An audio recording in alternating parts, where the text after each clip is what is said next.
ভোরবেলা ঘুম ভাঙে, হাত যায় টেবিলের দিকে, তবে মোবাইল নয়, ওষুধ। বয়স মাত্র 24, কিন্তু প্রতিদিনের শুরু এখন এই কয়েকটি ওষুধ দিয়েই। একটি ভুল সিদ্ধান্ত, একটি সুচ শেয়ার, আর তাতেই বদলে গেছে পুরো জীবন। এই গল্প একজনের নয়, এটি আজকের তরুণ সমাজের নীরব এক বাস্তবতা। HIV।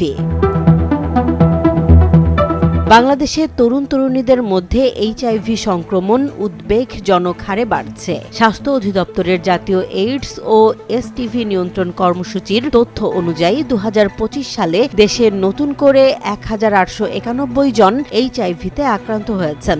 একই সময়ে এইডসে মারা গেছেন 219 জন। এই নতুন আক্রান্তদের বড় একটি অংশই তরুণ ও অবিবাহিত।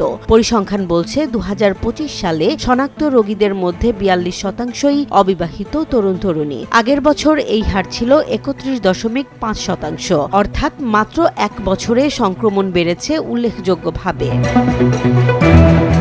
রাজধানীর বাইরেও চিত্র উদ্বেগজনক। যশোরে 2025 সালে 50 জনের বেশি মানুষ HIV-তে আক্রান্ত হয়েছেন। সেখানকার স্বাস্থ্য কর্মকর্তারা জানিয়েছেন, আক্রান্তদের মধ্যে স্কুল ও কলেজগামী শিক্ষার্থীর সংখ্যাও কম নয়।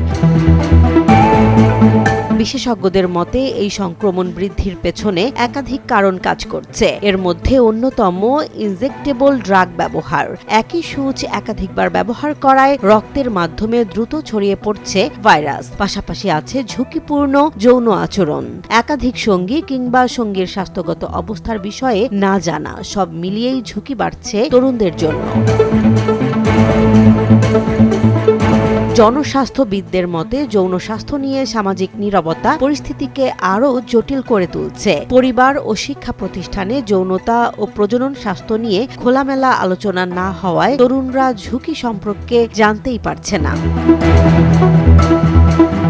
UNAIDS বাংলাদেশের কান্ট্রি ডিরেক্টর সাইমা খান বলেছেন, কম বয়সের রোমাঞ্চ ও কৌতূহল থেকেই অনেক তরুণ না ভেবেই ঝুঁকিপূর্ণ আচরণে জড়িয়ে পড়ে। ঝুঁকি সম্পর্কে অজ্ঞতাই এখানে সবচেয়ে বড় সমস্যা। বিশেষজ্ঞরা বলছেন, HIV নিরাময়যোগ্য না হলেও নিয়মিত চিকিৎসা নিলে একজন আক্রান্ত ব্যক্তি স্বাভাবিক জীবনযাপন করতে পারেন। একই সঙ্গে অন্যের মধ্যে সংক্রমণের ঝুঁকিও অনেকটাই কমে যায়।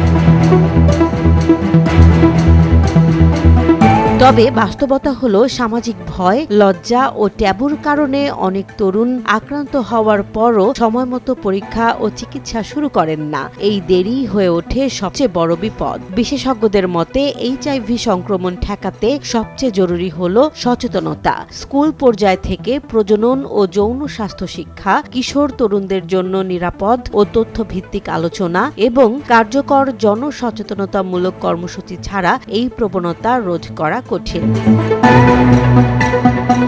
ভুল সিদ্ধান্তের মূল্য যেন আর কাউকে আজীবন দিতে না হয়, সেই দায়িত্ব এখন সমাজ, পরিবার ও রাষ্ট্র সবার। জেসমিন জাহান, নিউজ ডেস্ক, জনবাণী।